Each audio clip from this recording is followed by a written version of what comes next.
Well, welcome everyone. We're so excited to, on this, our next to the last seminar speaker for the climate change series. It's one that from the very beginning we've been looking forward to.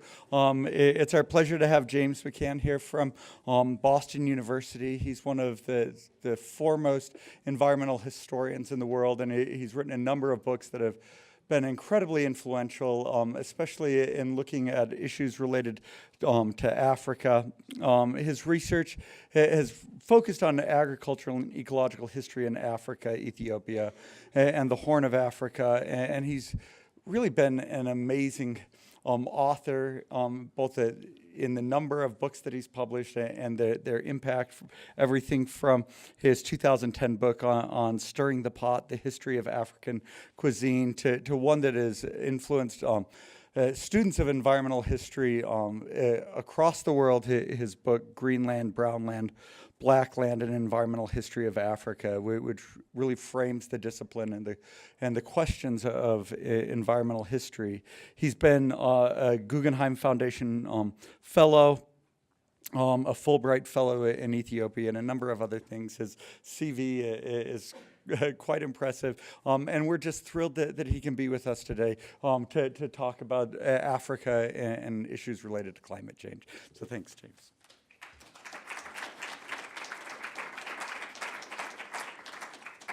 Thank you. It's wonderful to be here, to be in this particular set of places that have distinct meanings and geological foundations in what landscape can look like.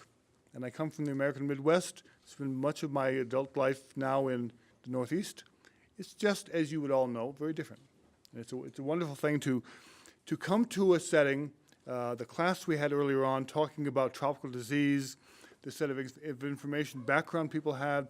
It's just a wonderful place to be invited to. And I thank all of you and Leslie in particular for following up on this. It's been very, very carefully organized, and I very much appreciate it. So I will be showing you speaking to some images. And the overall question of climate change is part of what I want to talk about. How is Africa distinctive? What about Africa instructs us about a wider world in which climate change is an issue, with all kinds of possibilities of snow melts, snow turns into water. Snow, as I've learned in my own neighborhood in Boston, it goes directly from snow and ice into the atmosphere. We didn't have water. It goes straight in the atmosphere, and the snow drifts of 2 meters high slowly go away. So all of these different dimensions of what it means for climate change are human, they're physiological, they're biological, and they transform the way we will be thinking about the world we live in. So one of the points I make with my colleagues, I directed a center called the Study for the Longer Range Future. And I always pointed out to them that you don't get the longer range future without understanding the longer range past. Historians matter. Our perspective adds to the ability to tell the story, but also the ability to interact with people in science, people who look at a range of issues and to put it into some kind of coherent whole. I'll try to do that today with some images that may help you. Climate as a factor of historical change in Africa. Let's begin with a deeper background. Water is essential to Africa. What I probably should do is move off this. This is a enhanced satellite image of Africa. What you see is, what I would ask my students is to say, what time of year is it? And the answer would be two choices. One, it would be somewhere in a transitional period, whether that's the end of summer, beginning of spring, because the intertropical convergence zone is a collection of clouds that move systematically north and south of the equator, bringing with them rainfall. When they're there, it is the rainy season. When they're not there, it is the dry season. Africa has the greatest shift between wet and dry of any physical point on Earth. And this makes a great difference to you if you're a farmer, if you're a pastoralist. If you're a pastoralist, you follow your herds. If you're a farmer, you say, what do I plant this year? What's going to benefit from a large amount of rainfall? What's going to benefit from not having rainfall, but being able to produce anyway? So the lives of people are very much drawn into this complete separation of summer wet, winter dry. with that in mind, I wanted to talk about a particular place that's very dear to me, Ethiopia. Linked into the Nile system. Now, the Nile is the longest river system in the world. It involves the movement of water, the adaptation of people in the surroundings, the important interaction between altitude, movement of the water, and in most places, I believe it moves downhill when allowed to. But we're talking in particular about, let me try this thing. Oh, here we are. The movement from the Ethiopian highlands into the Nile system. 85% of the water that reaches the Nile comes out of the Blue Nile system. The British Victorians had the image, it comes from Lake Victoria. No, it doesn't. It comes off the Ethiopian highlands. When it comes, where it comes, what the politics are of who controls it is the big issue of the day in politics, in hydrology, in agriculture, and in the fact that we'll talk later about building the largest dam in Africa for Ethiopia to capture that water supply.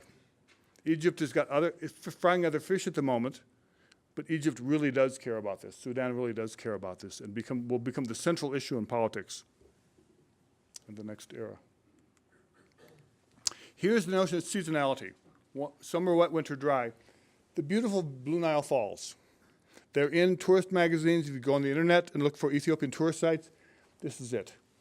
The Blue Nile's they're full flower in the end of September. The silt, the mud is now gone pretty much, so you see the white, beautiful stream of water. In May, the water turns to this. Now, what Blue Nile Falls look like, if you go to the site and say, I want to see the falls, to the tourist agency, tourist guide, they'll say, okay, tell us what time you're going to be there, we'll turn them on. And the additional factor is what happens here on the right when the water recedes permanently because of the capturing by the mill chase of the new hydroelectric dam, is farmers have begun to move in and claim the land, which is no longer underwater. A transformation in local politics, transformation in agriculture, transformation in the hydrology of the whole Nile system. Realizing the water that comes over here eventually gets to Cairo. Okay, if you have a look at this, you can't see this. I fully recognize that. These are examples of dams being constructed, different parts of the Nile system, to control it, to change the seasonality, the fundamental seasonality which has been there for eons. And you see the key actors are which water part of the Nile system, which part of the water system hydrology of Ethiopia is there, and then key points, who is building it, who is providing the money. You can see, is it Chinese, is it World Bank, is it Ethiopian government, is it Italy, is it a no-bid contract where a friend of Prime Minister Berlusconi arranged this without consulting anyone, no environmental impact study. So you can see the wide range of attempts to transform the Nile into a system that addresses the needs of Ethiopia or Sudan or Egypt or other parts of the regional water system. One of the important issues here is, what is the vision? What do these states have in mind, the state actors, what do they have in mind for the future? Again, I was director of the Center for the Study of the Longer Range Future. And the idea is, who's thinking about this? What is their idea of what happens to the water? Who does it belong to? This is a billboard in the town near where the source of the Nile emerges from Lake Tana, near its source, and then moves into the long, long movement. I have this map over here. You can't see it very, very, very well, but from Ethiopia downriver to Cairo, it never reaches the Mediterranean. It's absorbed by all of the players along the way. But here's the vision. This was put up about 2 days after this fellow, Meles Zenawi, who was then head of Ethiopia, died. They've turned him to an icon of a national vision. And if you read this, can anyone here read this? Okay. It mentions this key word, ra'aya. Ra'aya means vision. His vision for the country is the Nile Dam. This is what's sometimes called the Renaissance Dam, Hadassi in Ethiopia. Here is the flow of the river, very, very carefully mannered. Here is him contemplating the meaning of this relative to Ethiopia. So again, Raya, vision, is the critical term here. And of course, here is Ethiopia. Doesn't quite look the same. But the idea of vision of development, vision of what water means, and vision, and we're then going to answer the question, to what extent does climate change feature on this? Dams are put in place to break down seasonality, to say that it doesn't matter what it rains in May, June, July. We put the water in the reservoir, we maintain it, and we then send it along to power our hydroelectric plants, or to send it along per treaty into Sudan or to Egypt to be used for irrigation. That's all about power. It's all about who controls the water, where, or when. These are the headwaters envisioned here. This is the lake from which, I'll show you an overhead view later on, from which the Nile flows. It's only a small portion of the total water, but it's nonetheless symbolically important to the head of the Nile. And it's going through a transformation. What you see in the area around the uplands here, this is a traditional ox plow agriculture. It's been the same way since 1000 BC. We show cave paintings. We see farmers on the cave paintings cultivating their fields, and they're cultivating with the same single ox plow. The ox itself has changed from a bos indicus, like a Brahman bull with a hump on the back, from a bos taurus with no hump on the back. So the livestock changed. The technology of the plow did not. It's still the most efficient form of cultivation for Ethiopia. Farmers still use it. And transforming this from it's going to teff, which is a traditional crop of Ethiopia, that does not respond to nitrogen. You pulverize the soil, you plow it 5 times, you sow your seed by broadcast, and you get a very high value, high nutrition crop. This is now being transformed. This is now producing maize, corn, as we would call it in the US. And maize is highly responsive to nitrogen, to DAP, to urea, other forms of delivering nitrogen, to make the maize more productive, which means that the runoff does what? It runs into the lake, and you can see, I took a small boat, we went out looking for changes in the lake system, and what you see is a trail going straight across the lake of algae. The lake is slowly becoming eutrophied by the presence of nitrogen used for developing hybrid, more productive crops, but of course productive means for the farmer immediately. Long-term, you're transforming the lake. There are endemic fish in the lake which, because of its descent from the falls down in this long egress toward Sudan and then Egypt, those species were never able to move, so we have barbarous fish, and by that I mean barbs. Those of you who have tropical fish know barbs are very important. The transformation of the biodiversity, bioecology of the lake is about to take place. So you're going to have a transformation in a critical source of food, transformation in the ability of the water of the lake to do what it does, to maintain the hydrology of the whole area. And this is the effect of modernization. This is the effect of capturing the water and processing it, leaving it in place, breaking down the seasonal river pattern. And climate change is pushing against this. The whole purpose of the dam was to reduce seasonality. Now climate change is beginning to say you're going to get less water. We see, the modeling shows less water, 10, 15% less water. What does that do to the system? Questions unanswered to date. Well, I like this because it's the one fish truck on the entire lake. And one of the things I like very much is it is indeed the sole distributor. These are tilapia. The fish are harvested by papyrus boats, you see here. It's a very optimistic view of what's happening with the fishing. But what's especially interesting here is that the primary diet of the agricultural folks around the lake is carbohydrates from their grain crops. They do not eat the fish. The fish are provided for new hotels going on the edge of the lake.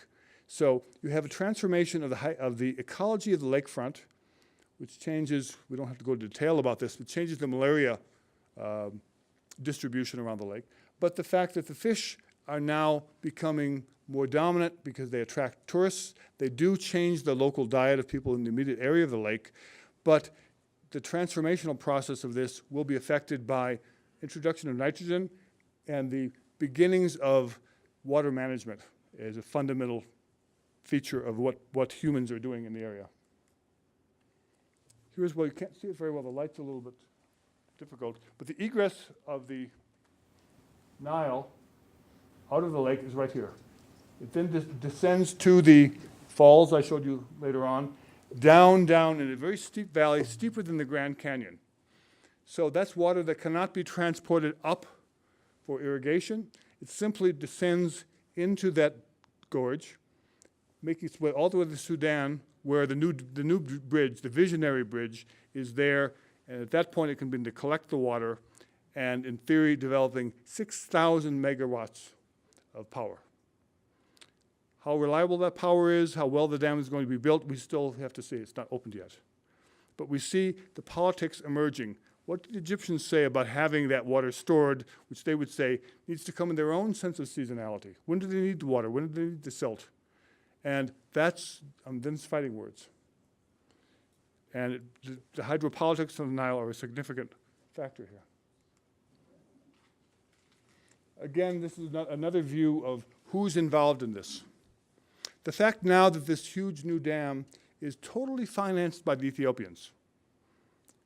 They're betting on the success of this dam to sell hydroelectric power to the neighboring countries. They promised not to use the water for irrigation. They promised this, but the temptation is very great to develop your agricultural productivity of carbohydrates for their own national food needs, compared to sitting on the water, selling some electricity to Sudan, to Kenya, and to South Sudan. And if you know the current condition of South Sudan, it's a place that's not cooperating in this. It's not a net gain. It is a political problem in negotiating all of this.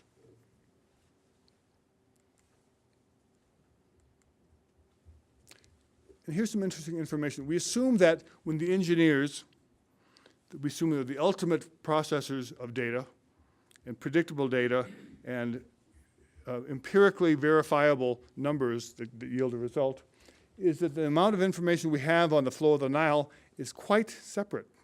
We have entire decades when there's no water data available. If you assume the water is a constant, then you say those data breaks don't matter.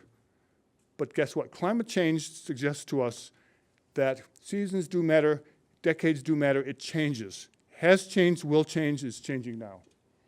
That being the case, we don't really know the full body of material we need to know to understand who gets what water when, and who, if there's a shortfall, has the ability to control it and then not send it down to help the farmers of the Sudan, in the Jazeera scheme, or in Egypt. Egypt is looking the other way at the moment for its own problems. Egypt will be very, very concerned about this. So, typical example, I'm also working on the Zambezi, a similar kind of system. We know that in the climate modeling from the IPCC, which is looking at the modeling for where rain's going to fall, where we're going to have shortfalls of water availability. In the Zambezi, which depends on a number of dam systems, here, and increasingly they're going to be building more dams to capture the water of the Zambezi here, and seasonal floods, damaging floods in the area around the capital city of Maputo. So where water comes from seasonally, and then how that's altered by dams, is a big deal. It's a very big deal. Ethiopia is part of that, part of those negotiations in another part of the continent, but these are very, very important questions. So I'm not going to dwell on this. But this is also to give you a sense of the vision. Two recently published books that focus on the Kariba Dam built in the early 1960s, but also this visionary quality similar to the kind of impressions created by the TVA, by management of the water in this area during the 1930s. It's a optimistic vision, and a lot of realization of this is an attractive part of what Africa expects to get from control of water, construction, beautiful images of water flowing, producing electricity, and that's part of the vision. This is a cloth poster I collected. Don't remember where I got it now, but it is a Frelimo, the ruling party of Mozambique. Their image of the future is agricultural productivity. Of course, the peaceful doves are there, but the future will be better based upon agricultural production. But where's the water going to come from? There's no dam applied here, but the implication is from the prominent feature of maize is about producing food for the country. The future will be better, it says. And here's one rendition. Again, we're still in the Zambezi, where it shows the effect of the first dam built in going from high seasonality, the natural flow of water, to what the dam does. It transforms the agricultural, the social, the economic calendar of the region it is. This is Zambezi. We could do the same thing for the Blue Nile case. This is one example of where we might focus research on comparing these systems. This comes from a project I'm working on that includes the Gulf of Maine. So if we look at a river system and a watershed in terms of who derives what income from it, at what time of year, who's getting the benefit, who's going to be putting pressure on legislation in Congress or on world bodies, trying to debate who gets what when.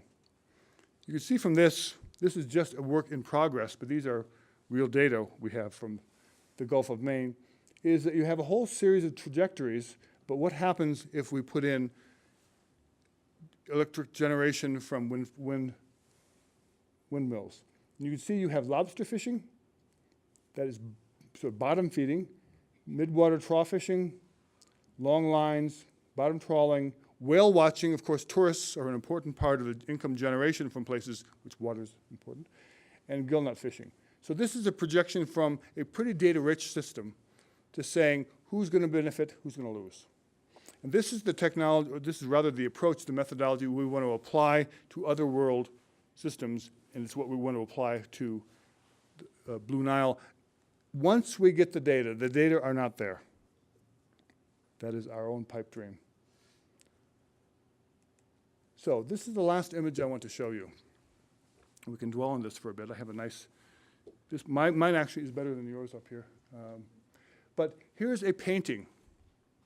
We want to understand what is the local understanding of the natural world and humans' role in it. I think that comes down to the core of what you want to be examining here over time and over place and over themes.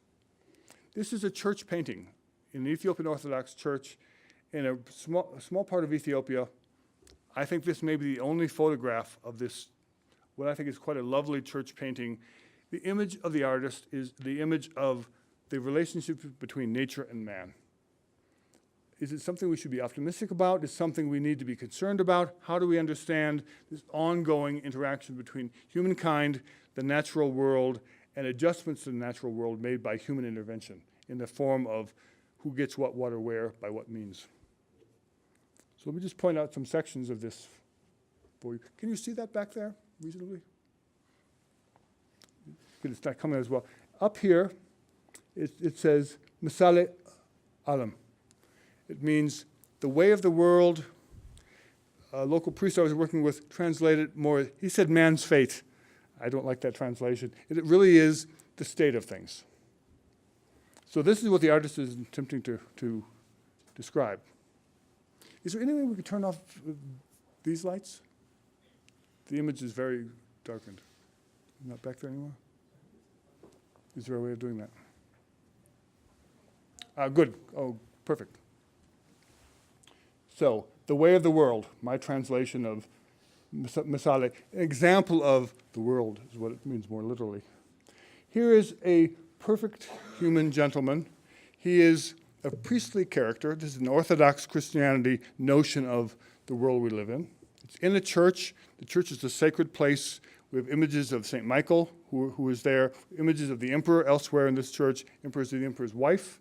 So it goes back to politics, the nature of how we use worldly goods, and what we should expect for the future. So here we have the saintly figure gathering nature's goods, collecting them, looking very happy in his state, picking them innocently from the tree. Humans' proper interaction with nature. Here we have a person dressed in soldierly garb. For some reason, he's firing a 19th century Italian rifle. Creativity there. He's holding a staff so he can aim more carefully. And so this is about the death. So death is on the horizon. Macabre, grave. So this is the grave of humanity. He is dressed in traditional soldier's garb with a saber, his Italian rifle, and he's perfecting his aim. Near him, coming out of the grave, is a devilish-looking creature who's also after our human benefactor here. Down below, this is the part you couldn't see when the light was low, there are two rats. One is called Daybreak, one is called Night.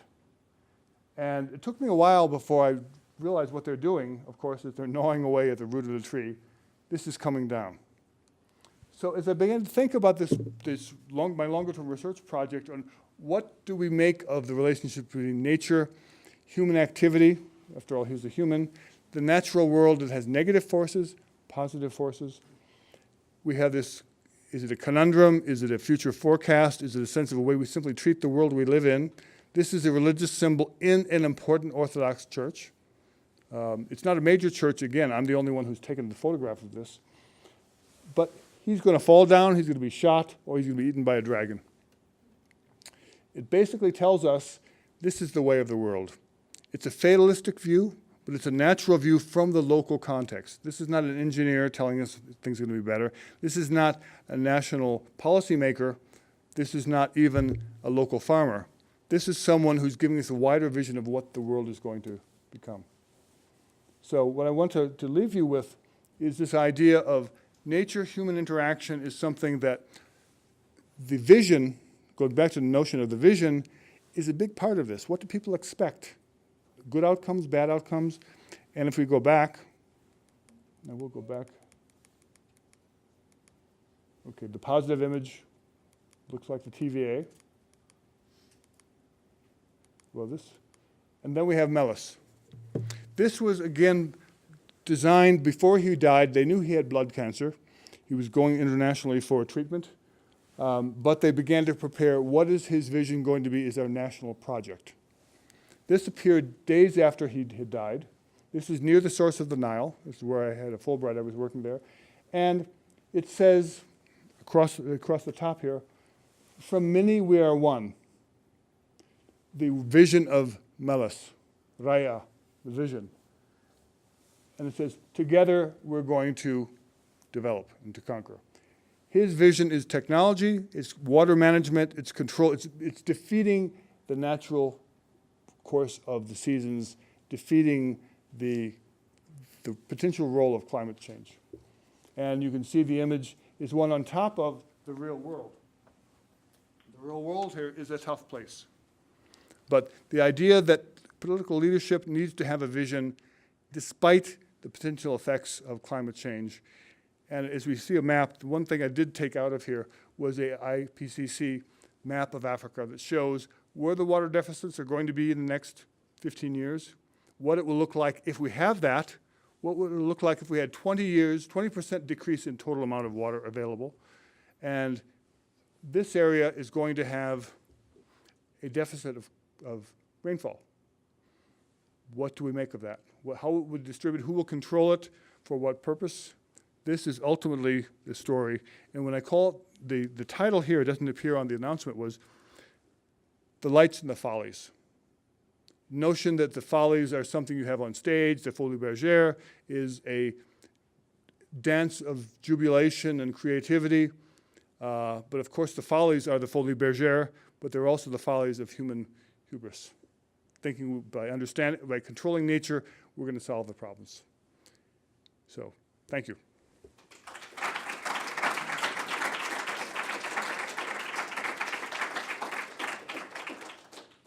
So I'd be very happy to go back to any images to explain things, or just so you can see them again. Yes? I have a question about taking the historical view of this region. How has climate change in the past been impacting that region, and what kind of perspective does that give us towards the future? Well, this region is peculiar within Africa because we talk about elevation. Elevation tends to have an effect, strong effect on which places get rain, which don't. The rainfall shadow effect is a big one. But going back in time, the example I gave today, I'll give you two examples. The one I gave today was the traveler James Bruce, who gives us a wonderful description of this system in the 1770s. There's a copy of his book in Monticello in Virginia. Thomas Jefferson owned it. There's one in Braintree, Massachusetts. John Adams owned it. They read this stuff. This was their world. In that, he talks about the snow-covered mountains of highland Ethiopia, like this. People read the book and said, what a liar. He's just making this stuff up. It was the Little Ice Age. Until we put those two aspects of climatology and historical change together, we realize there has been dramatic change. If we do lake core sampling, we see dramatic change. We should expect that there will be dramatic change. The second story I'll tell you is, I'm often in Ethiopia. When I was there, people were sitting around chatting, and there was a joke, a riddle, and it was, in Ethiopia, ancient civilization, Teshama and Tefanos befit minnaber. From candles and oil lamps before, what do we have? Anyone want to guess what the answer is? The answer is electricity. Because people know, they live in the city, they know that there's going to be periodic breaks in the system that's generated by the natural world of hydropower. They know that that if the system's well organized, the government will say, in your neighborhood today, no power. You'll have it next Tuesday. So everyone plugs in their laptops in their neighbor's area or knows exactly where to go to get power that day so they can work during the time when otherwise they couldn't. The one farmer in the area where I do my malaria research, he's really a clever guy, but also a very generous neighbor. He's pulled off the high tension wire, which goes only to the city. He's pulled off the high tension wire, one line, and anyone in his village can come and recharge their cell phone. So these two anecdotal versions of what happens when you have electricity is available, but not abundant, not reliable. So I think the last image of the world ain't getting better is one we have to take very carefully. And this is the one that's imbued in the ideology of the local people. So, yes? So it seems like you have a lot of issues with like terrorism, those kind of things, especially in Sudan and Egypt. You're having a larger ISIS presence. When these dams are built, that's kind of a fairly negative effect on Sudan and Egypt, it seems like. I guess, so looking at the perspective of how terrorism is affecting an area, and just like general war, combined with these water shortages, what do you think is going to happen in these areas? Well, these areas are rapidly urbanizing. The power is in urban areas, so the high tension wires I mentioned are going straight to the city because they're the ones that have the ability to have a political unrest. The farmers, this is not the Russian Revolution. The farmers themselves have their world. They're stuck with it. This is not going to transform this world. It's designed to deal with the rapidly urgent cities, the emergent cities. And for all of those countries, and ultimately, if there's a shortage, what happens to it? Whatever treaty there's going to be, there's not a treaty now. There is, in fact, an agreement. The BBC had these three presidents holding hands. They didn't sign an agreement. They signed an idea of having an agreement. When it comes down to push comes to shove, who gives up their water? Especially since Ethiopia said it would not irrigate, but it is. So it's a relatively stable area. Ethiopia is stable now politically. Its economy is growing. These things are designed to move it into a middle income status into the ways that things are measured. But it's highly dependent upon what happens to water, to seasonality, to the availability of water in a consistent and predictive way. So, of course, you can read into that the effect on unrest. And terrorism is one part of that that's affecting more Somalia now. But it is how it's going to play out, we don't know. But it certainly will play it out in terms of who gets what power, under what terms. But it'll be folks in the city that get first priority. Yes? I saw on the slide where you showed the Excel spreadsheet, and you said, you couldn't see it. One of the little boxes had environmental unrest about it, or testing of the dam. Is that as big of an issue in Ethiopia as it is over here? Do you get environmentalists? You mean environmental impact study? Or citizens who are against having a dam because of environmental impact? There is that. There's also the question of people who are against it in the diaspora, those who live in LA, who live in the Western world. They are divided between those who say, this is an environmental issue, we have to be careful. We don't want to be messing with this natural resource. Others are saying, do not mess with my water. I'm Ethiopian. Don't you dare touch my water. In fact, there was an Israeli scholar coming to talk about how Ethiopia should rent its water to Egypt, derive the income, and go on from there. He was not allowed on campus. People threatened to kill him. It's a big, serious issue. Emotional. It's about the ideology of who owns what, which is as important to politics as the reality of the hydrology of the issue. It is a big deal. How does it play out in current politics? I don't know. What will happen in Egypt? What will happen to Egypt if Ethiopia said, we're really hanging on to this water. It's up to you to convince us we should give you some. Yes? You referenced some climate models that are predicting future decreases in water, rainwater in this area. Do those same models predict water increases in other areas of Africa that haven't experienced a lot of rainwater in the past? It's based on percentages, and that model comes from my colleague who's on the IPCC. Models are funny things. You project, they're all essentially mathematical formula for what if. So in that case, we know there'll be some winners and some losers, but it's the uneven distribution. No one should be predicting what the climate will be in the next generation. They should be saying we expect uneven results. We don't know. What you can expect is that there's going to be unreliability, whether it's more water, flooding in Maputo, Mozambique. Yeah, I was thinking about flooding in Mozambique. Yeah. You don't know. And who releases, because the reservoir fills, who releases it when, because the Mozambican water sources are affected by what they do in Zimbabwe, in Zambia, and as far as Angola. Just as everyone else is affected by what happens in Ethiopia, the Sudanese and Ethiopians on most grounds don't necessarily get along. But do they cooperate for the good of humankind? What do they do? These are the political factors that all feature into this. It's enormously complex. And the instability of the water system is as great a problem as simply the decline. Farmers can adapt to some extent, but they have limitations too. Yes? You talked about how there's like kind of rapid urbanization going on right now, and obviously those cities need water to function. So how does that, are there going to be crop shortages as a result of that? So are farmers going to have to find new ways to adapt to that, or could that lead to droughts, or what are we looking at as far as farm production? Well, there will be droughts. There always have been. The drought affects which places, how important are they for the national food supply? My position is the same as Amartya Sen, who says that it's your entitlement that matters.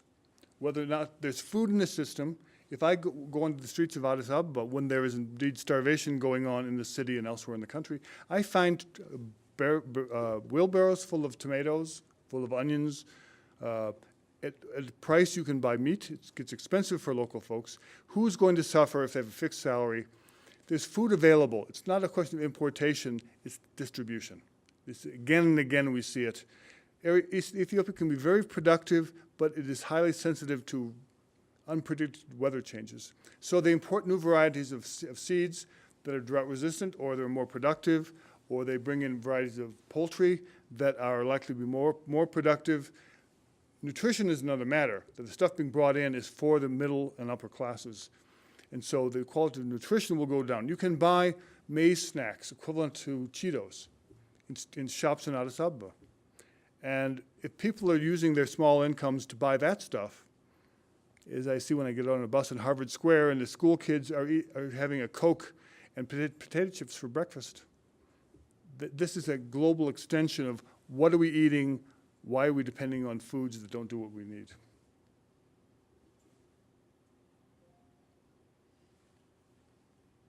Yes, one more. Dam building seems like another example of Chinese involvement in Africa. What are the terms of those deals? Why are the Chinese so interested in dam building specifically, and what do they stand to get out of those projects? The Chinese have enormous amounts of capital to invest where they see a long-term benefit. So dam building, road building are a major part of their investment in Ethiopia.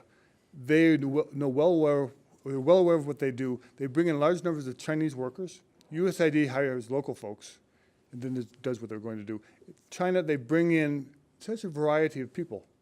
You can get to know them. They sometimes, for them, they are coming to a country they don't know the language. It's brand new, but they do represent a way of building infrastructure.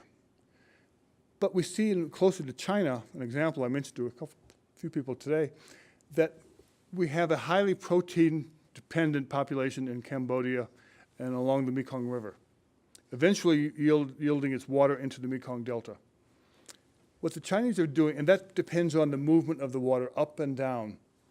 The key lake there is a pulse lake. Its biodiversity of fish depends on moving back.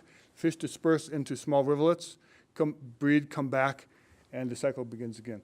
The Chinese are now building a huge dam complex in the headwaters of the Mekong, which will flow through how many countries?